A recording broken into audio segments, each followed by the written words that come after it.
함께 말씀 보겠습니다. 오늘 우리에게 주시는 말씀 로마서 10장 9절 한 절만 함께 보도록 하겠습니다. 로마서 10장 9절입니다. 시작. 내가 만일 내 입으로 예수를 주로 시인하며 또 하나님께서 그를 죽은 자 가운데서 살리신 것을 내 마음에 믿으면 구원을 받으리라. 아멘. 계속해서 반복하고 있습니다. 올해 2025년 표어는 복음에 합당하게 교회로 살라라는 표어로 시작하고 오늘 네 번째 주를 맞이했습니다. 지난주는 당신은 교회입니까? 라는 제목으로 함께 말씀을 봤어요. 교회가 무엇이에요? 다시 한번 정리해 보자면 교회는 바로 부름받아 구원받은 성도들이 교회인 것입니다. 고린도전서 1장 2절에 고린도에 있는 하나님의 교회 곧 그리스도 예수 안에서 거룩하여지고 성도라 부르심을 받은 자들과, 교회가 무엇이냐? 거룩하여지고 예수 그리스도로부터 부름받아 성도라 부르심을 받은 자들, 그들이 바로 교회라고 하고 있어요. 또 한 가지, 각처에서 우리의 주 곧 그들과 우리의 주 되신 예수 그리스도의 이름을 부르는 모든 자들, 이들이 교회라고 얘기하고 있습니다. 그렇기 때문에 이 교회의 자격은 당신은 교회입니까? 할 때에 그 교회입니까? 라는 제 말에 숨겨진 뜻은 당신은 성도입니까? 라는 거예요. 바꿔 얘기하면 당신은 구원받았습니까? 라는 의미입니다. 구원받아야 성도고 구원받아야 교회가 되는 것이지, 구원받지도 않았는데 교회로서 살아갈 수 있는 것은 안 된다는 것입니다. 그렇기 때문에 마음으로 믿어 의에 이르고 입으로 시인하여 구원에 이른다고 그 말씀 붙들고 나는 고백했기 때문에 구원받았어, 나는 시인했기 때문에 구원받았어 하는 것은 자기만의 착각일 수 있다는 거예요. 왜냐? 구원받은 자는 반드시 그 증거가 나타나기 때문입니다. 구원받은 자에게는 그 증거로서, 확실한 증거로서 고백의 증거가 눈에 보인다는 것입니다. 그렇기 때문에 믿음은 눈에 보인다는 거예요. 이게 두렵다는 것입니다. 자기의 구원을 확신한다고 하면서 그 결과가 뒤따르지 않는다, 그 증거가 나타나지 않는다, 그것은 거짓 믿음이라는 것입니다. 앞에서 설교하는 목사조차도 저조차도 그 증거가 나타나지 않으면, 구원받은 증거가 나타나지 않으면 가짜라는 거예요. 설교 잘 할 수 있어요. 감동스러운 설교 할 수 있어요. 지식으로 할 수 있습니다. 그러나 가짜 구원받은 자가 될 수 있다는 거예요. 그래서 올 한해 우리가 복음에 합당하게 교회로 살라라는 이 표어대로 살기 위해 교회로 살려면 어떻게 해야 될까? 무엇이 교회로 사는 것일까에 대해서 하나하나 지금 보고 있다는 것입니다. 그 증거는 바로 이것입니다. 고린도후서 다시 한번 볼까요? 고린도후서 5장 17절입니다. 오래전부터 제가 이 말씀을 강조했었어요. 여러분, 다시 한번 우리의 믿음, 우리의 구원을 점검해 볼 수 있기를 원합니다. 고린도후서 5장 17절입니다. 시작. 그런즉 누구든지 그리스도 안에 있으면 새로운 피조물이라, 이전 것은 지나갔으니 보라 새 것이 되었도다. 아멘. 그 증거가 뭐예요? 새로운 피조물이라는 거예요. 새로운 피조물이라는 것은 안 좋은 것을 더 개선했다는 것도 아니고요, 업그레이드 했다는 것도 아니고요, 리모델링 했다는 것도 아니고요, 어떤 수정했다는 것도 아닙니다. 새로운 피조물, 새 창조가 이루어졌다는 거예요. 이전 것은 이어졌다, 지나갔다, 끝났다. 구원받기 전의 모습은 없다는 겁니다. 그래서 새 사람이 되었어요. 새 것이 되었어요. 이것이 나타나는 것이 바로 구원의 증거입니다. 완전히 새로운 존재가 되어서 골로새서 3장 10절에서는 지식에까지 새롭게 받는다고 그랬어요. 우리의 사고 자체가 달라지는 거예요. 사고 자체가 달라지니까 삶의 방법도 달라져요. 삶의 방식이 달라지는 거예요. 이게 구원받은 자의 삶이라는 것입니다. 뿐만이 아니라 고린도후서 10장 4절 5절에서는 모든 생각을 사로잡아 예수 그리스도께 복종하게 한다고 그랬어요. 내 모든 생각을 사로잡아요. 그래서 예수님께 복종하게 만들어요. 이제 나는 구원받았으니까 착하게 살아야지, 내가 순종하며 살아야지가 아니라 내 안에 계신 하나님의 영이 나를 그렇게 이끌어 가신다는 거예요. 이게 구원받은 자의 삶에 나타나는 증거라는 것입니다. 그렇기 때문에 뭐라고 그래요? 구원은 업그레이드가 아니라, 개선이 아니라, 수정이 아니라, 조금 더 나아지는 과정이 아니라 새로운 피조물이 되어 재창조, 새 창조가 되어 완전한 새 것이 되어서, 그 말은 무엇이냐? 근본으로부터의 변화가 일어나는 게 바로 구원받았다는 것입니다. 내 속사람이 변하는 거예요. 그렇다고 오해하지 말아야 될 것은, 구원받았다고 해서 완전한 의의 모습, 죄짓지 않는 모습, 완전한 의로운 모습으로 죄짓지 않는 삶으로 산다는 것이 아니에요. 우리 안에는 여전히 죄성이 있어요. 그렇기 때문에 실수할 수 있습니다. 죄지을 수도 있습니다. 그래서 그것 때문에 괴로워하고 회개하고 돌이키는 것이 바로 구원받은 자의 삶이라는 거예요. 다시 말해, 거룩하여지는 것, 죄에서 점점 멀어지는, 거룩하여지는 그것을 성화라고 하는데, 성화돼 가는 과정이 바로 우리의 신앙생활이고 구원받은 자에게 나타나는 모습이라는 거예요. 그런데 마귀는 그거 갖고 우리를 무너뜨립니다. 야, 너 구원받았다며. 근데 이런 죄를 져? 이런 실수를 해? 네가 이렇게 살아? 그러고 구원받았다고 그래? 그것 때문에 자기를 비하하고 난 구원받은 게 아닌가 봐 하면서 자기의 구원을 의심할 필요가 없어요. 왜냐? 구원받았기 때문에 내가 지은 죄 때문에 슬퍼하고 괴로워하는 거예요. 구원받지 않았으면 괴로워하지도 않아요. 맞아요? 맞아요. 아멘입니다. 죄가 나타나고 내가 또 실수하고 넘어졌어요. 그것 때문에 하나님 앞에서 부끄러워하고 다시 하나님 용서해 주세요 회개하며 그 죄를 미워하고 싫어하는 그것 자체가 구원받았다는 증거라는 거예요. 근데 마귀는 그거 갖고 야, 네가 구원받았다며 그래? 하며 나의 구원을 무너뜨리려고 하는 겁니다. 확신을 가지시기를 축복합니다. 그것이 바로 구원받은 자에게 나타나는 변화된 모습, 증거라는 것입니다. 그러면요, 이렇게 구원받은 자에게 증거가 나타나게 되어 있는데, 바꿔 얘기하면 그래서 믿음은 눈에 보인다는 거예요. 증거, 눈에 보이는 게 증거예요. 그래서 믿음은 눈에 보인다는 거예요. 이처럼 구원받은 자에게 증거들이 많이 나타나게 되는데, 그것들을 우리가 앞으로 하나하나 보려고 하는 것인데, 구원받은 자에게 제일 먼저 나타나는 증거가 있다는 것입니다. 무엇이냐? 그것을 보기 전에 구원받기 전에 어떠한 모습이 나타나는지 우리가 한번 보도록 할게요. 구원받지 못한 자에게 나타나는 모습, 삶의 모습, 우리 한번 볼까요? 에베소서 2장입니다.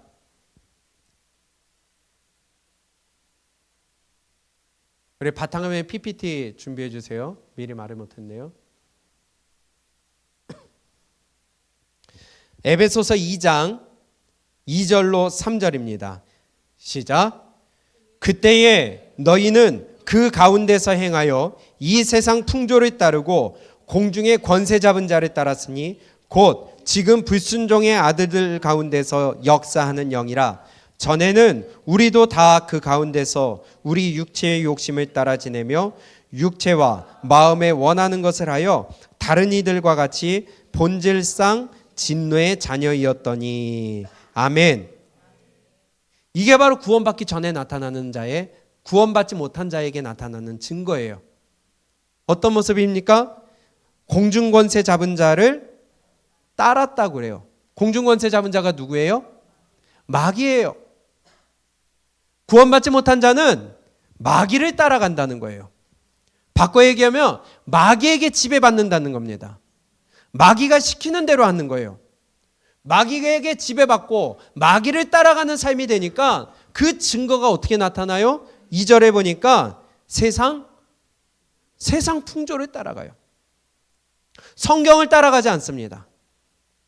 하나님의 말씀을 따라가지 않습니다. 세상 풍조를 따라가요. 세상의 가치관을 따라가요. 세상의 문화를 따라가요. 세상의 유행을 따라가요. 그게 맞대요. 그러면서 자기 입으로는 자기는 구원받았대. 예수님 믿는데. 웃기는 소리입니다. 성경에서 분명히 뭐라고 그래요? 너희가 언제요? 그때는 구원받기 전에, 예수님 만나기 전에, 그때에 너희는 그 가운데서 행하여 이 세상 풍조를 따랐다. 그러니 세상 문화를 따라가고 세상 가치관을 따라가고 세상을 쫓아가는 것은 구원받지 못했다는 확실한 증거라는 거예요. 교회 안에서 예수 믿고 구원받았다고 하면서 세상 문화와 세상 가치가 세상을 따라간다, 세상 기준을 따른다, 그건 스스로 나 구원받지 못했다, 나 거짓 믿음이다 하고 자기 피하라고 있는 거나 마찬가지라는 거예요. 또 뭐라고 그럽니까? 3절에서 전에는 우리도 다 그 가운데서 우리 육체의 욕심을 따라 살아가요. 내 육체의 욕심만을 위해 채우기 위해 살아가요. 내 즐거움, 내 만족, 내 기쁨, 내 것을 위하여. 그러니 예배랑 상관없이 그냥 놀러 가는 거예요. 예배랑 상관없이 내 하고 싶은 거 하는 거예요. 뿐만이 아니라 교회에서는 예배드리더라도 세상 가운데 나가면은 그 가운데서 내 즐거움을 찾는 거예요. 내 만족을 찾는 거예요. 그러나 예수 믿는 자는, 구원받은 자는요, 내 만족이 아니라, 내 육체의 만족이 아니라 하나님의 만족을 위해 살아가는 거예요. 그렇기 때문에 똑같은 일을 하는데도 불구하고 구원받지 못했을 때에는 내 만족과 내 유익을 위하여 돈 벌기 위해 일을 하는 거예요. 그러나 똑같은 일을 하면서도 구원받았을 때에는 이 일하는 것이 하나님의 영광을 위해 하는 것으로 바뀌게 된다는 겁니다. 육체의 욕심을 따라가 살아가는 게 아니에요. 공부도 마찬가지입니다. 내 만족과 내가 이루고자 하는 비전과 꿈을 위해 공부하고 밤을 새면서 하는 것이 아니라 하나님의 영광을 위하여, 그분의 이름을 드러내기 위하여. 자세 자체가 달라지고 출발 자체가 달라지는 거예요. 이것이 구원받은 자와 구원받지 못한 자의 증거라는 겁니다. 또 볼까요? 3절에 육체의 욕심을 따르고요, 뿐만이 아니라 육체와 마음에 원하는 거래요. 내 마음에 원하는 걸 하는 거예요. 하나님이 기뻐하시는 것을 하려고 하는 게 아니라 내 마음에 원하는 걸 하는 거예요. 이게 구원받지 못한 자에게 나타나는 일입니다. 목사도 마찬가지예요. 하나님의 영광을 위하여 목회를 하는 것이 아니라 내 만족을 위하여 목회하게 되면 그 목사는 거짓적 선지자라는 거예요. 거짓 목사라는 거예요. 우리 모두가 마찬가지입니다. 전에는 너희가 그 가운데서 행하여 자기 육체의 욕심을 따라 살았다. 세상 풍조를 따랐다. 공중권세 잡은 자를 따랐다. 또 육체와 마음에 원하는 것을 하였다. 이게 구원받지 못한 자에게 나타나는 증거라는 것입니다. 내 자신 한번 돌아봤으면 좋겠습니다. 나는 구원받았다 하며 내 혈기대로, 내 주장대로, 내 생각대로, 내 감정대로, 내 기준대로, 내 어떠한 가치관대로, 세상의 가치관과 세상의 기준대로, 세상의 문화와 세상의 조류에 내가 편승하여 살아간다면 그 믿음은 거짓이라는 거예요.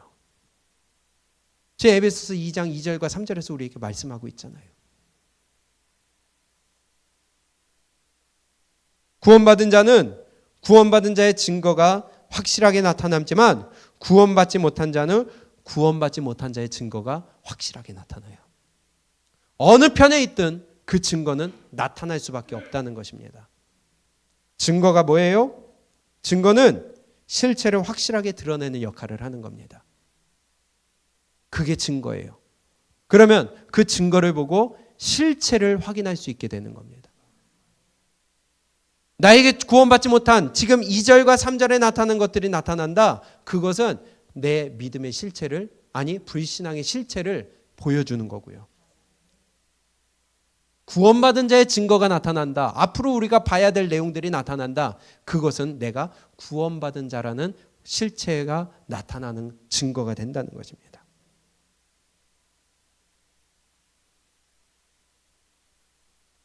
예수님을 믿어 구원받았다고 하면서 세상을 따라가요?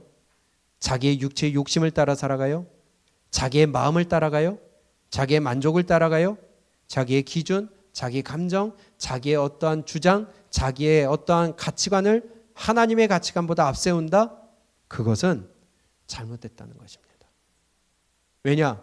고린도후서 10장 말씀처럼 구원받는 자에게는 내 안에 하나님의 영이 있기 때문에 우리의 모든 생각을 사로잡아서 예수 그리스도께 복종하게 한다. 내 생각을 사로잡는다고요. 자기를 부인하게 만든다고요. 내가 사라진다고요. 그래서 겸손하게 되는 거예요. 이것이 바로 구원받은 자에게 나타나는 증거라는 것입니다. 그러나 지금 2절과 3절에 제가 다시 한번 읽어볼까요? 그때에 너희는 그 가운데서 행하여 이 세상 풍조를 따르고 공중의 권세 잡은 자를 따랐으니 곧 지금 불순종의 아들들 가운데서 역사하는 영이라. 전에는 우리도 다 그 가운데서 우리 육체의 욕심을 따라 지내며 육체와 마음에 원하는 것을 하여 다른 이들과 같이 본질상 진노의 자녀였다. 본질상 진노의 자녀. 구원받지 못했다는 뜻 아니겠어요? 하나님의 진노 가운데 들어갈 자라는 겁니다. 증거 앞에서는요, 아무리 우겨봐야 소용없습니다. 법정에서 다툴 때에 뭘로 다퉈요? 증거로 다투는 거예요. 아무리 내가 아니라고 하더라도 증거 내놓지 못하면 억울하게 내가 범죄자가 되는 경우가 얼마나 많습니까? 이게 바로 증거입니다. 나 예수님 믿어. 나는 구원받았어. 나는 하나님의 백성이야. 아무리 떠들어보고 아무리 주장해봐야 증거가 나타나지 않으면은 가짜라는 거예요. 너무 두려운 말씀입니다. 예수님을 믿는다고 하면서 세상을 사랑해요? 예수님을 믿는다고 하면서 세상에 붙어 있어요? 세상의 가치관에 따라가요? 그거는 구원받지 못했다는 확실한 증거입니다. 다시 합니다. 구원받았다 하면 세상을 따라가요. 구원받았다고 하면서 세상에 붙어 있어요. 나는 예수님 믿는다고 하면서 세상의 문화와 세상의 가치관에 따라가요. 그거는 구원받지 못했다는 확실한 증거예요. 신앙의 연조 상관없습니다. 목사라도 상관없습니다. 왜? 증거가 뚜렷하기 때문에. 성경이 증거하기 때문에. 요한일서입니다. 요한일서 2장입니다. 성경이 그랬다니까요. 요한일서 2장 15절입니다.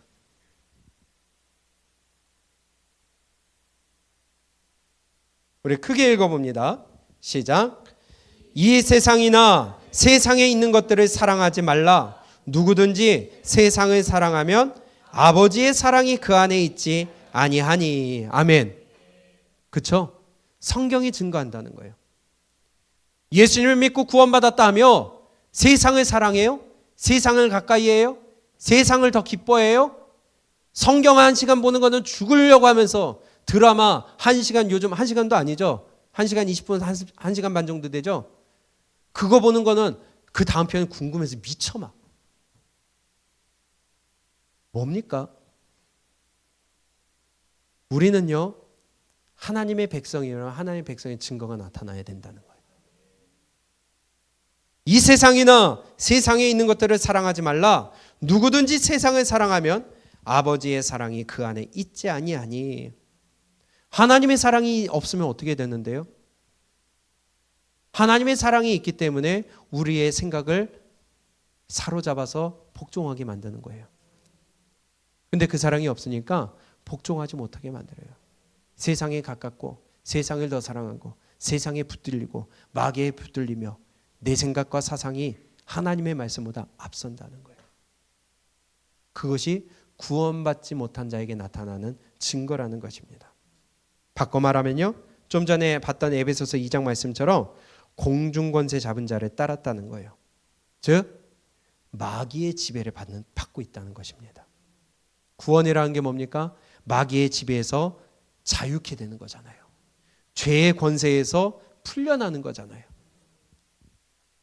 그런데도 세상의 공중권세 잡은 자를 따른다는 것은 세상을 따라간다는 거예요.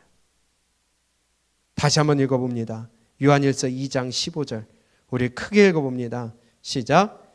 이 세상이나 세상에 있는 것들을 사랑하지 말라. 누구든지 세상을 사랑하면 아버지의 사랑이 그 안에 있지 아니하니. 아멘. 바꿔 얘기하면 쉬운 말로 마귀가 주인이라는 거예요. 나는 마귀의 종이라는 거예요. 두려운 일입니다. 그렇기 때문에 우리의 믿음을 점검해 봐야 된다는 거예요. 세상의 가치관이 자꾸 나를 엄습한다. 맞아요. 우리는 세상에 있기 때문에 자꾸 엄습해요. 정신 차리지 않으면 나도 모르게 거기에 흘러가고 있어요. 그래서 정신을 차리고 이 시대를 분별하라고 성경이 우리에게 말씀하는 것입니다. 세상을 사랑하지 말라. 그러면 우리가 세상을 담쌓고 우리가 뭐 수도원에 들어가서 산속에 들어가서 살아야 되나요? 그 말이 아니에요. 세상을 사랑하지 말라는 것은 하나님보다 앞세우지 말라는 것입니다. 우리는 육을 있기 때문에 사회 가운데 살아갈 수밖에 없어요. 우리는 사회생활하며 직장생활하며 우리는 돈을 벌어야 되는 거예요. 그게 세상을 사랑한다는 것이 아니에요. 그러나 그 가운데 세상에 있으나 세상 가운데 나는 구별되어 살아가야 돼요. 그게 바로 이 말씀이에요. 이걸 바꿔 얘기해 본다면요, 구원받았다는 것은요, 주인이 바뀐다는 겁니다. 오늘 제목이 뭐예요? 예수님만이 참 주인이십니까? 구원받은 자는 예수님만이 나의 참 주인이 되세요. 이게 가장 먼저 나타나는 구원의 증거입니다.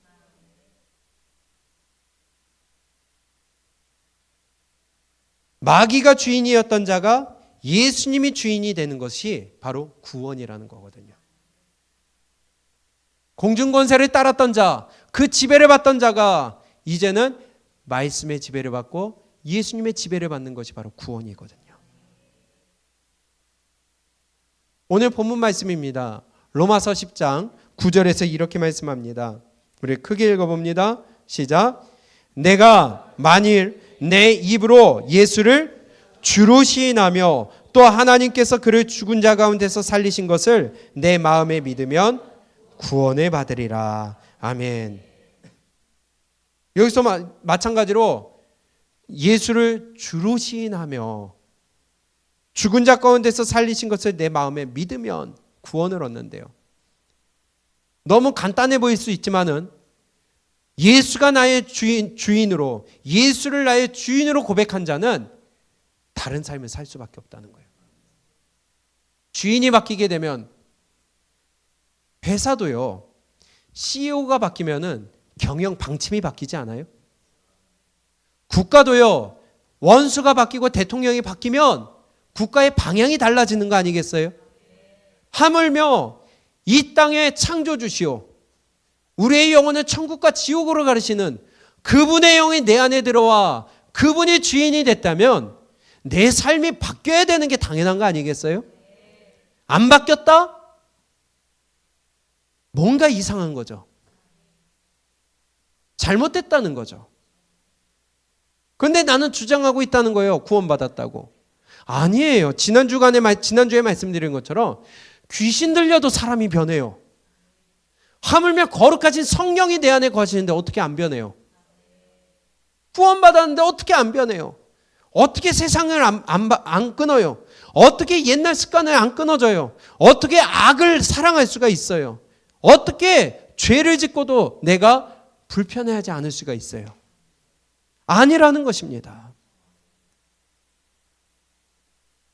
귀신이 들어와도 변하는데 하나님의 영이 내 안에 들어왔는데 안 변한다? 가짜라는 거예요. 가짜라는 거예요. 구원받은 자는 무엇을 시인합니까? 예수를 주로 시인한다고 그랬어요. 구원받기 전에는 마귀의 지배를 받고 마귀가 나의 주인이고 마귀가 좋아하는 짓을 하고 마귀가 기뻐하는 짓을 하고 또한 내가 내 삶의 주인이 되어서 내 마음에 원하는 것, 내 마음을 편하게 하는 것을 내가 위하여 살았다면 이제는 구원받아서 예수님이 주인이 되셨다면 예수님이 주인이 되셨기 때문에 예수님이 좋아하는 것을 나도 좋아하게 되는 거예요. 예수님이 싫어하는 것을 나도 싫어하게 되는 거예요. 내가 내 삶의 주인이 아니라 내가 아니기 때문에 내가 내 마음대로 하지 않게 되는 것입니다. 이게 구원받은 자에게 나타나는 가장 먼저 나타나는 증거예요. 주인이 바뀐다는 거예요. 그렇기 때문에 죄에 대해서 고민하는 거예요. 죄 때문에 회개하는 거예요. 앞에서 말씀드렸다시피 죄 때문에 슬퍼하고 내가 지은 죄 때문에 괴로워하고 회개하고 아파하는 그것이 바로 그래서 구원받은 증거라는 것입니다.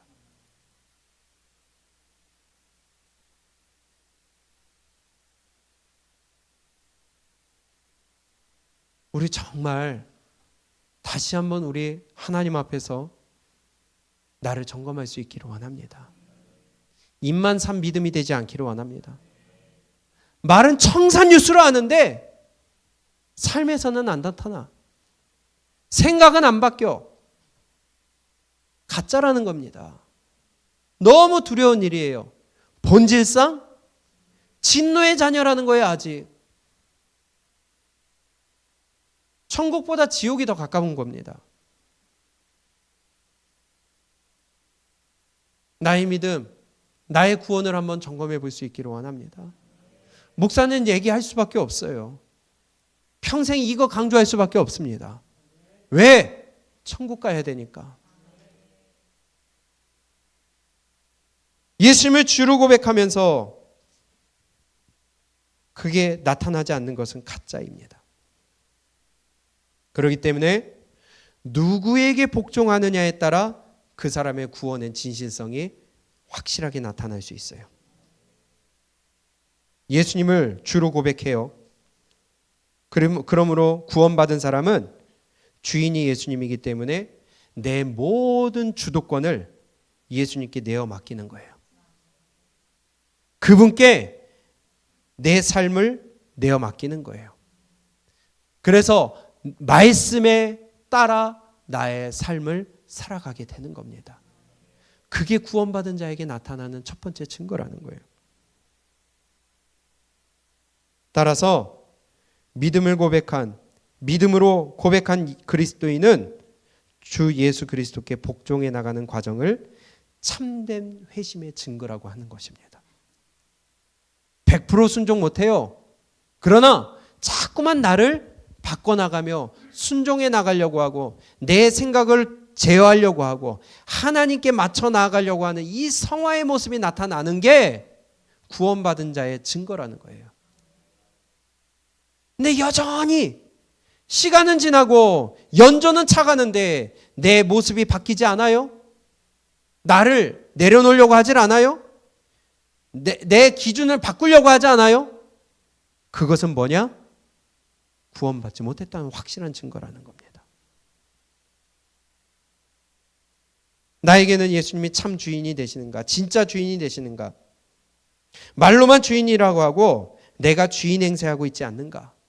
언젠가 말씀드린 것처럼 우리의 운전대를 구원받았으면 우리의 운전대를 주님께 내어드려야 돼요. 근데 말로는 구원받았대, 운전대 내어드렸대. 그러고 뒤에 앉아가지고서는 운전기사 시키고 있는 거예요, 예수님을. 그것은 거짓 구원이라는 것입니다. 내가 원하는 대로 돌리라는 거예요. 내가 원하는 방향으로 가라는 거예요. 운전대 내어드렸자는 거 아니냐는 거예요. 아니요, 운전대 내어드렸으면 간섭하지 말라. 그분이 하시는 대로 하라는 거예요. 형식적으로만 구원받았다, 입으로만 구원받았다, 그러면서 행위로는 부인하는 자가 바로 운전대 내어드리고 뒤에 앉아서 회장처럼 떡하니 앉아가지고서 일로 가라고 절로 가라고. 그게 거짓 구원 아니겠습니까? 지 마음에 안 들면은 화나고 짜증내고 혈기 부리고 따져들고, 그건 구원받은 자의 모습이 아니라는 거예요. 제가 뭐라고 그래요? 이 운전대, 바꿔 얘기하면 통치권이라고 말씀드렸어요. 통치권은 온전히 하나님께 내어드려야 되는 겁니다. 아멘? 소개해드렸던 책에서는 그것을 주재권이라고 표현하고 있어요. 주재권이 됐든 운전대가 됐든 통치권이 됐든 그분의 통치권 아래 내가 엎드리는 것, 그분의 주재권 앞에 내가 엎드리는 것, 그분께 온전히 운전대를 다 맡겨드리는 것, 이것이 예수를 나의 구주로 고백한 사람에게 나타나는 구원의 증거라는 것입니다. 그런 사람들에게는 그런 것이 증거라는 것을 뭐라고 하느냐? 우리 잘 알고 있는 말씀, 마태복음 7장 21절에 나더러 주여 주여 하는 자마다 다 천국에 들어갈 것이 아니요 다만 아버지 뜻대로 행하는 자라야 들어가리라. 주재권, 통치권, 운전대를 내어 맡기는 자는 복종한다는 겁니다. 그분의 뜻대로 한다는 거예요. 마태복음 7장 21절에서 말씀하는 아버지 뜻대로 행하는 자라에 들어가리라, 이것은 율법을 다 지켜야 들어간다는 게 아니에요. 구원받는 것은 믿음으로 구원받는 거예요.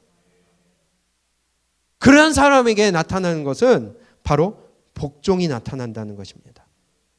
하나님과 그리스도의 주재권에 복종하는 것, 하나님의 뜻에 복종하는 것, 그것이 구원의 확실한 증거라는 거예요. 내 뜻이 사라지는 것, 그게 구원의 증거라는 거예요.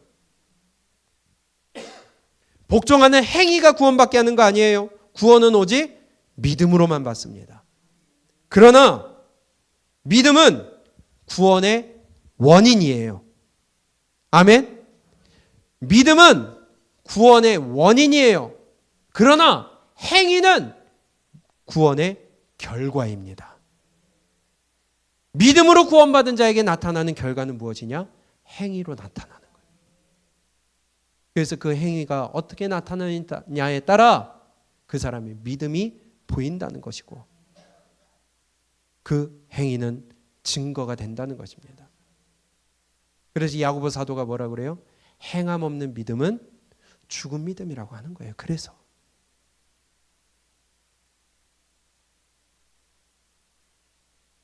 다시 말해서 믿음은 구원의 원인이고 행위는 구원의 결과이자 증거로 나타나는 것입니다.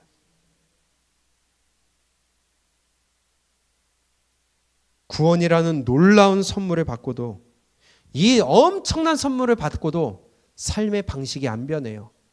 가치관이 안 변해요. 방향이 안 변해요. 목적이 안 변해요. 아무런 영향을 미치지 못한다는 것은 그게 더 기적 아니겠어요? 바꿔 얘기하면 거짓이라는 것입니다. 우리가 신앙생활을 하지만은요, 이 성경이 우리의 믿음이라는 것이 뜬구름 잡는 얘기가 아니에요. 믿어지시나요? 믿음이라는 것이 아무 형태가 없는 것처럼 보이는 단어일지라도 하나님의 말씀은요, 반드시 눈에 보인다는 거예요. 믿음은요, 반드시 드러난다는 거예요.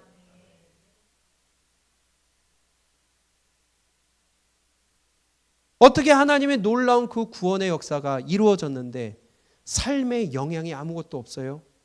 그러면서 나는 믿는데요? 있을 수가 없는 일입니다. 그러면 성경이 가짜든지 하나님이 거짓말이든지 제가 사기꾼이든지 아니면 그 사람이 거짓이든지, 그러나 하나님은 천지를 창조하신 전능자시거든요. 앞에서 구원은 주인이 변화되는 거라고 그랬어요. 주인이 바뀌는 거라고 그랬어요. 이전에는 마귀가 주인이었어요. 그러나 구원받은 후에는 예수님이 주인이 되시는 것입니다. 여러분, 예수님이 참 주인 되시나요? 우리 변치 않기를 축복합니다. 그런데 많은 사람들이, 적지 않은 사람들이 예수님의 경고를 잊어버려요. 돈이 주인이 돼요. 예수님 믿는다 하며 돈이 주인이 되고 내가 주인이 되고 세상이 주인이 되고, 그건 하나님의 말씀을, 예수님의 말씀을 정면으로 반박하는 거 아니겠어요? 주인이 바뀌었기 때문에 삶의 모든 부분이 바뀌게 되는 것입니다. 그럼 이걸 또 다른 말로 해볼까요? 구원이라는 것은 주인이 바뀌는 거라고 그랬어요. 그러면 이 주인이 바뀌는 것을 바꿔 얘기하면요, 소속이 바뀌는 것입니다. 또 신분이 바뀌는 거예요. 그렇기 때문에 구원받은 자는요, 주인이 바뀌게 되니까 소속이 바뀌게 되고요, 소속이 바뀌게 되니까 신분이 바뀌게 돼요. 이게 구원받은 자예요. 신분이 바뀌어지니까 이제는 움츠리고 살던 자가 당당하게 살 수가 있는 거예요. 소속이 바뀌니까 내 빼기 천지를 만드신 하나님이시니까 나는 당당하게 살 수가 있는 거예요. 가져서가 아니라 그분이 내 아버지시기 때문에. 소속의 변화, 신분의 변화라고 할 수가 있어요. 예수님을 믿어서 구원받았다고 하지만 왜 하나님의 말씀을 들으려고 하지 않을까요? 왜 순종하지 않으려고 할까요? 왜 변화받지 않으려고 할까요? 답은 소속이 다르기 때문에. 아직 소속이 변하지 않았기 때문에. 하나님께 속하지 않았기 때문이라는 것입니다. 주인이 안 바뀌었다는 거예요. 신분이 안 바뀌었다는 거예요. 그러면서 위장하고 들어와 있다는 것입니다. 믿어지시나요? 그렇기 때문에 모든 신앙의 출발점은 구원부터 시작되는 거예요. 그래서 우리의 구원을 점검해야 된다는 것입니다. 요한복음을 볼까요? 우리의 소속을 한번 점검해 봅시다. 요한복음 8장 47절입니다. 요한복음 8장 47절. 왜 그렇게 말씀을 줘도 안 듣고, 왜 그렇게 말씀을 줘도 거부하고, 왜 그렇게 말씀을 줘도 지 생각대로 살아가느냐? 소속이 안 변했어요. 주인이 안 변했어요. 시작. 하나님께 속한 자는 하나님의 말씀을 듣나니 너희가 듣지 아니함은 하나님께 속하지 아니하였음이로다. 아멘. 속하였다, 소속을 얘기하고 있어요. 하나님께 속한 자는 하나님의 말씀을 들어요. 너희가 듣지 않는 것은 왜 그러느냐? 하나님께 속하지 아니하였기 때문이다. 바꿔 얘기하면 주인이 바뀌지 않았기 때문이다. 바꿔 얘기하면 구원받지 못했기 때문이다. 그러는 지 마음대로 살아가고, 지 주장대로 살아가고, 지 감정대로 살아가고, 세상의 가치관대로 살아가며 나를 내려놓고 순종하려고 하지 않고 그 말씀 앞에 복종하려고 하지 않는다는 거예요. 왜? 주인이 아직도 마귀 새끼거든요. 하나님께 속한 자는 하나님의 말씀을 듣게 된다는 거예요. 지금 제 말이 전달이 되나요? 이해가 되나요? 왜요? 같은 한국말을 하고 있으니까. 그렇죠? 제가 여기서 만약에 아프리카 말로 한다고 쳐요. 알아듣는 분 혹시 없으시죠? 아니 못하니까. 여기서 설교를 아프리카 말로 한다고 쳐요. 그러면 알아들을 수 있는 사람이 있을까요? 왜요? 같은 언어가 아니거든요. 언어가 달라요. 소속이 다르다는 거예요. 소속된 국가가 다르고 사용하는 언어가 달라요. 하나님께 속한 자는 하나님의 언어를 하는 거예요.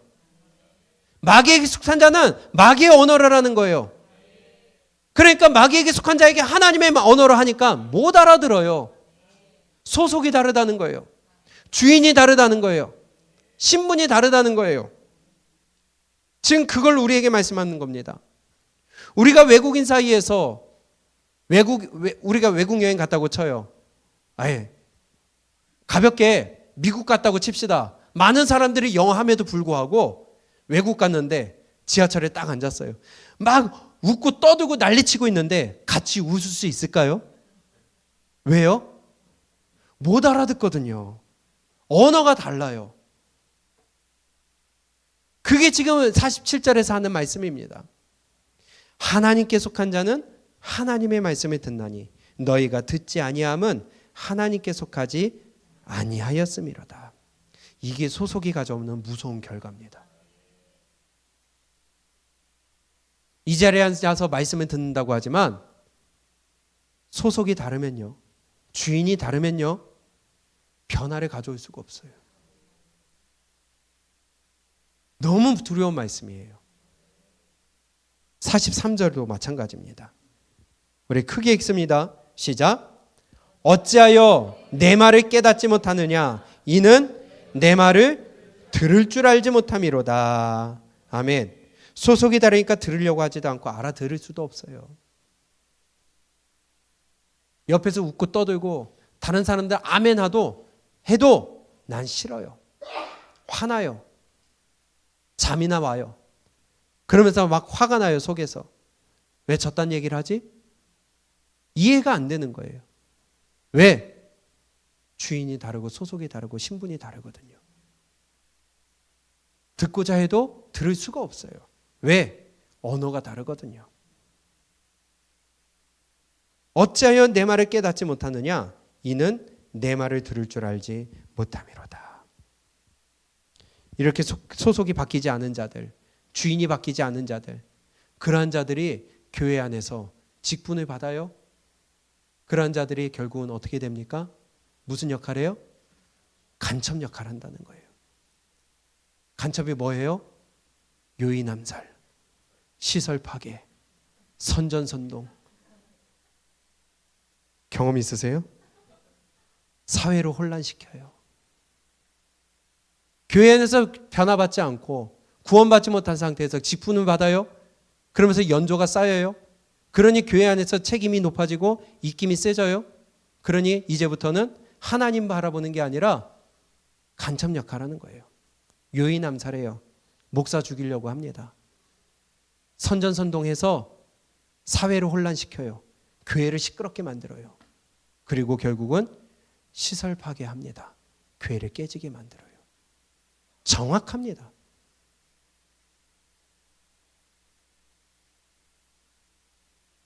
그래서 구원을 점검해 봐야 된다는 거예요. 요한복음 8장 44절입니다. 시작.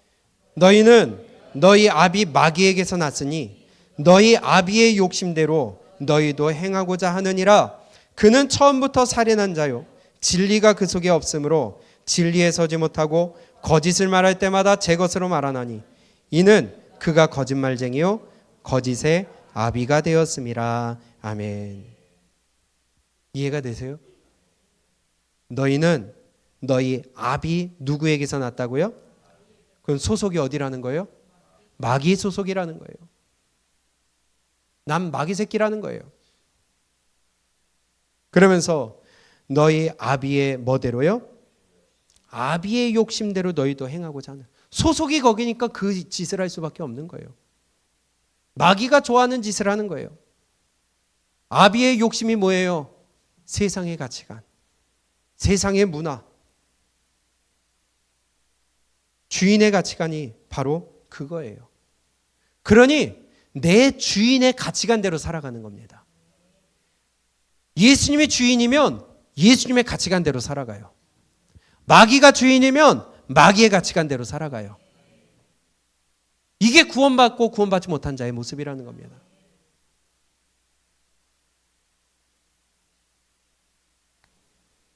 그는 처음부터 살인한 자요, 진리가 그 속에 없으므로 진리에 서지 못하고 거짓을 말할 때마다 제 것으로 말하나니 그는 거짓말쟁이요 거짓의 아비게다. 어떤 거짓말을 합니까? 영적 가치를 하늘에 두지 못하게 만들어요.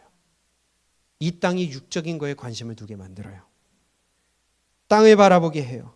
하나님께로 가까이 가지 못하게 해요. 이런 거짓말이 바로 이걸 얘기하는 겁니다.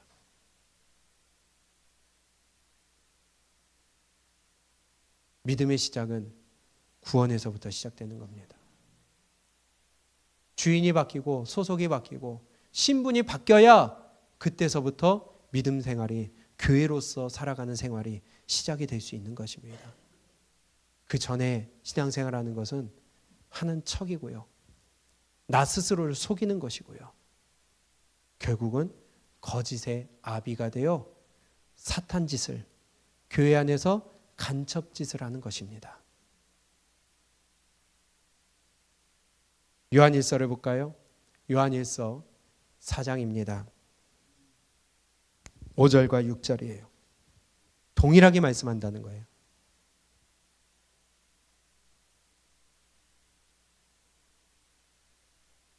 크게 읽습니다. 시작.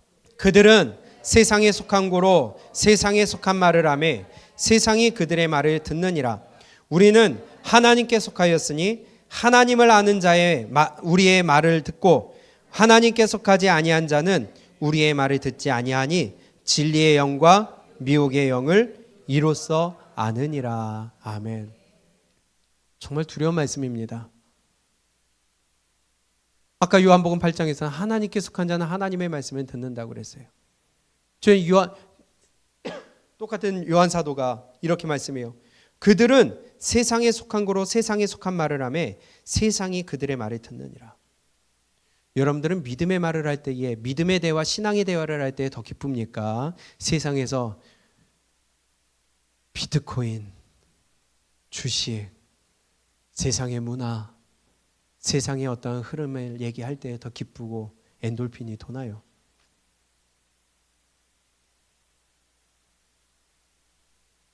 예배 1시간은 좀이 쑤셔 죽는데, 죄송합니다. 우리는 한 2시간 되네요.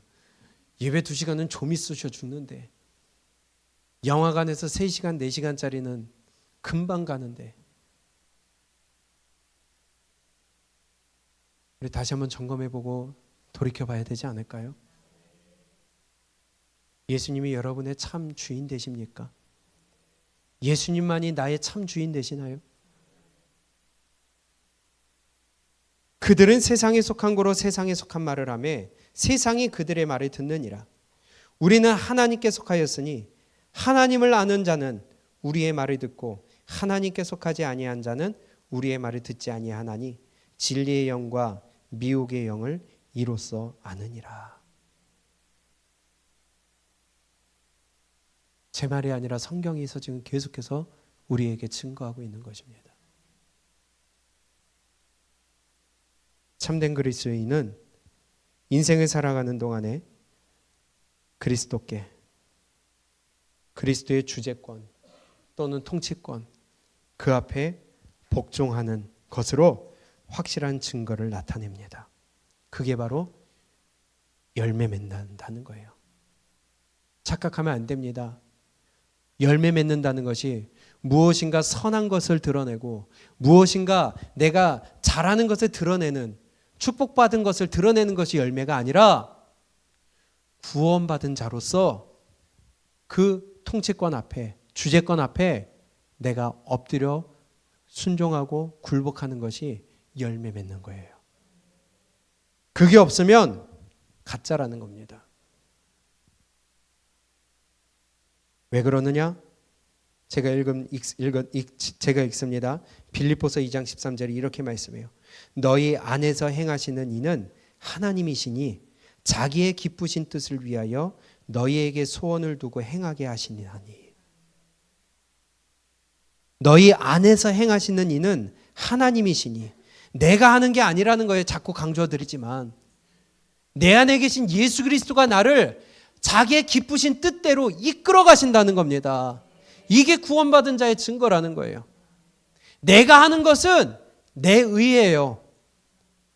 난 구원받았어. 그러니까 난 이렇게 살아야 돼. 그러니까 이거 해야 돼. 그건 자기 의예요. 그러나 정말 구원받은 자는 내 안에 하나님의 영이 계셔서 하나님의 영이 너희 안에서 행하시는 이는 하나님이시니 자기의 기쁘신 뜻을 위하여 너희에게 소원을 두고 행하게 하시나니. 이게 구원받은 자의 삶이라는 것입니다. 하려고 하는 게 아니라 할 수밖에 없어요. 하게 돼요. 그러니 기쁨으로 신앙생활하는 겁니다. 갖춰져서? 부어져서? 아니요. 고난 가운데서도 예수님이 함께 하심으로 인하여 내 안에 계신 예수가 성령이 나를 기쁘시게 하는다. 그게 구원받은 자의 삶이라는 것입니다. 동일한 얘기를 우리가 오후 시간에 교리를 배우고 있지만은 웨스트민스터 신앙고백에서도 우리에게 얘기하고 있습니다. 하나님이 우리에게 열매를 맺게 하신다는 거예요. 복종하게 하신다는 거예요. 한번 볼까요? 웨스트민스터 신앙고백 13장 1항부터 3항입니다. 한번 보세요. 1항입니다. 그리스도와 연합하여 유효 소명을 받아 어떻게 됐어요? 거듭남으로써 구원받았다는 거죠. 어떤 일이 일어났냐? 그 내면에서 새 마음과 또 새 영이 창조된 사람들은, 그렇죠? 이게 고린도서 5장 17절 말씀이 있잖아요. 새로운 창조물이 됐다는 거예요. 그리스도와 연합하여 유효 소명을 받아 거듭남으로써 그 내면에서 새 마음과 새 영이 창조된 사람들은 그리스도의 죽음과 부활의 효력과 그들 안에 거하시는 말씀과 성령을 통해 실제로 또 인격적으로 더욱 거룩해진다는 거예요. 이게 삶 가운데 드러난다는 겁니다. 이어서 봅니다. 온몸을 주관하는 죄의 권세가 깨어지고 거기에서 비롯하는 여러 가지 정욕이 차츰 약화되거나 억제되어 구원의 은혜 가운데서 더욱더 활기와 능력을 얻어 진정으로 거룩한 삶을 살아가게 된다. 이런 거룩함이 없으면 주님을 볼 수 없다는 겁니다. 날마다 성화되어져 가는 과정이 없으면, 그러한 삶이 나타나지 않으면 주님 앞에 설 수 없다는 거예요. 거짓이라는 겁니다.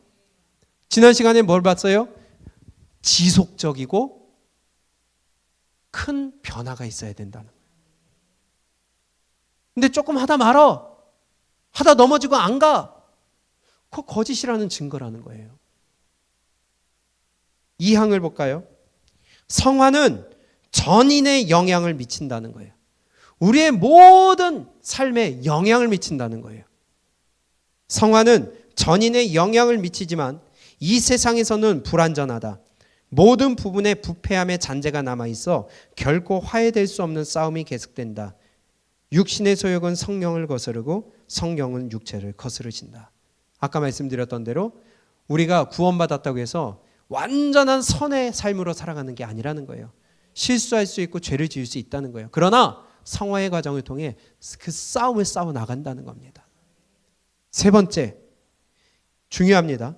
이 싸움에서 잠시 동안은 잔존하는 부패함이 크게 우세할 수 있지만 성결하게 하시는 누가요? 그리스도의 영으로부터 계속 공급되는, 그러니까 하다가 관두는 것은 아니라는 거예요. 내 안에 계신 성령이 계속 공급해 주신다는 거예요. 계속 공급되는 힘을 통해 거듭난 부분이 승리를 거두게 이른다. 그럴 땐 끝까지 갈 수 있는 힘이 있다는 겁니다. 좌절할 수 있어요. 넘어질 수 있어요. 그러나 그건 잠시 잠깐이고 내 안에 계신 예수 그리스도께서 그분의 기뻐하시는 뜻을 위하여 나를 행하게 하신대요. 그게 구원받은 자를 하나님이 끝까지 이끌어 가시는 견인이라는 거예요. 그 결과 성도들은 은혜 안에서 어떻게 한다고요? 성장해요. 믿음은 성장하는 게 당연한 거예요. 머무르는 것이 아니에요. 한 걸음이라도 나아가는 것이 올바른 믿음이라는 거예요. 맨날 그 자리에서 그 위치에서 그 모습으로 있는 것은 올바른 믿음이 아니라는 것입니다. 은혜 안에서 성장하며 하나님을 두려워하는 가운데서 거룩함을 온전히 이룬다. 또한 신령한 삶을 추구하고 왕이요 머리이신 그리스도께서 말씀 안에서 명령하신 모든 것에 복음적으로 복종하게 된다. 그분의 주재권 앞에, 그분의 통치권 앞에 복종하게 되는 모습이 바로 구원받은 자에게 나타나는 모습입니다. 그분이 주인이시거든요. 남색할 것 없이 나의 모습을 볼 수 있기를 원해요. 나를 점검할 수 있기를 원해요. 교리 공부를 하면 첫 시간에 말씀드렸던 4대 신앙 고백이 있었습니다. 그 중에 제일 먼저 작성된 것이 바로 벨기에 신앙 고백이었어요. 그런데 벨기에 신앙 고백도 동일하게 말씀합니다. 22항, 24항 두 군데서 이렇게 말씀해요. 그러므로 그리스도만으로 부족하다고 다른 것이 또 필요하다는 주장은 하나님을 모욕하는 가장 큰 오류에 해당한다. 무슨 말씀이에요? 아까 말씀드렸던 것처럼 나더러 주여 주여 하는 자마다 다 천국에 들어갈 것이 아니라 아버지 뜻대로 행하는 자라 들어가. 그러니까는 우리가 구원받았지만 율법 행해야 돼. 이거 지켜야 돼. 그것은 하나님을 모욕하게 만든다는 거예요.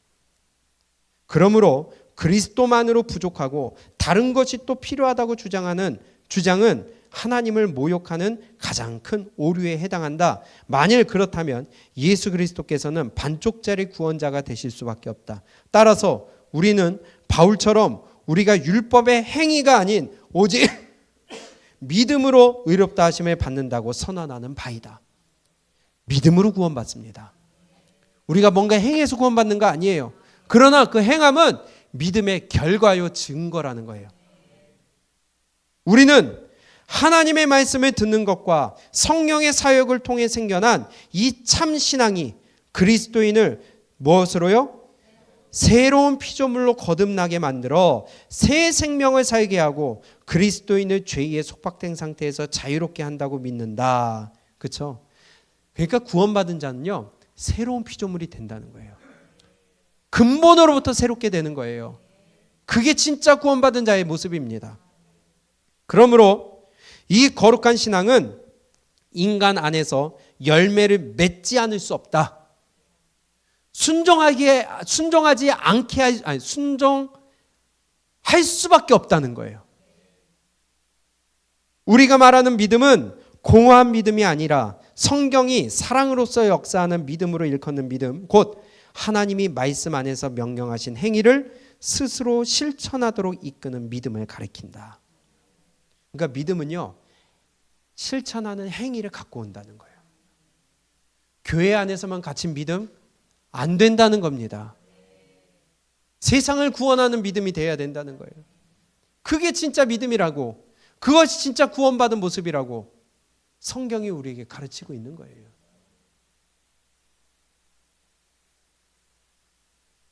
마무리를 맺습니다. 참된 구원은 주인이 바뀌기 때문에 그 인생의 전반에 영향을 미치지 않을 수가 없습니다. 여러분에게 있어서는 예수님이 참 주인 되시나요? 여러분들이 완전히 변하셨나요? 물론 우리는 완벽하게 변할 수는 없어요. 주님 앞에 서야, 그때서야 주의 완전하신 모습을 우리가 볼 수 있다고 그랬거든요.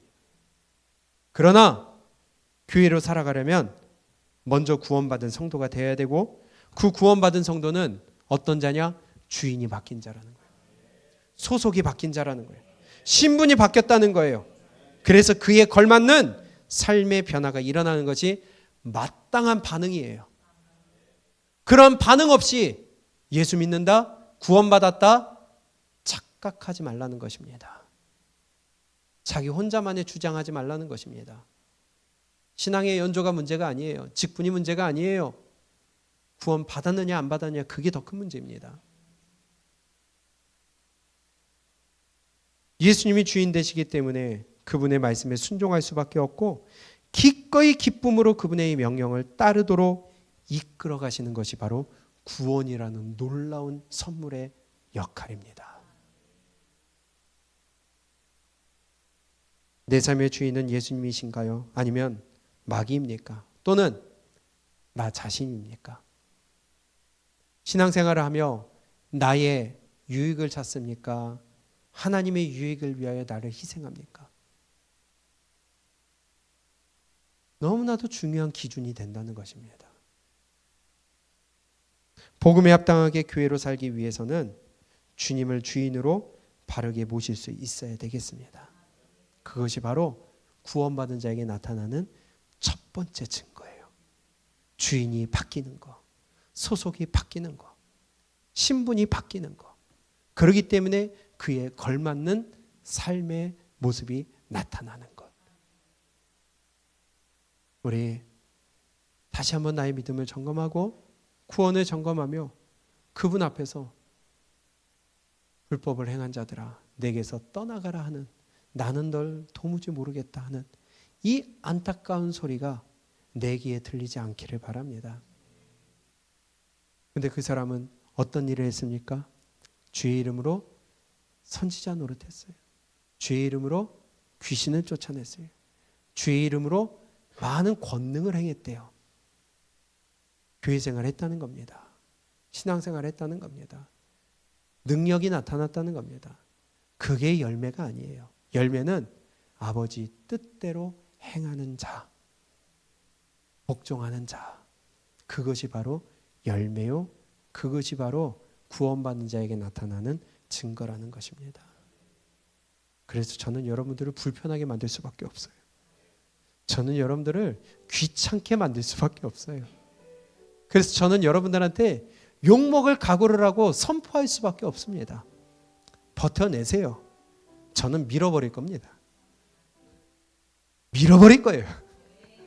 버텨내세요. 그리고 당당하게 우리 승리의 함성을 함께 올렸으면 좋겠습니다. 어린아이와 같은 신앙으로 늘 질질 짜고 울고 앉아있는 것이 아니라 구원받은 자로서 장성한 자의 믿음에 이르러 우리 하나님을 하나님으로 올바로 모셔드릴 수 있도록 우리 다시 한번 우리의 믿음을 점검할 수 있게 원합니다. 우리 가사를 생각하면서 찬양했으면 좋겠습니다. 주님의 기쁨이 되기를 원합니다. 주님이 주인이시면 주님이 기뻐하시는 일을 할 거예요. 그러나 마귀가 주인이면 하나님이 싫어하시는 일을 할 거예요. 한번 나를 돌아보며 우리의 믿음을 점검하는 그러한 시간이 됐으면 좋겠습니다.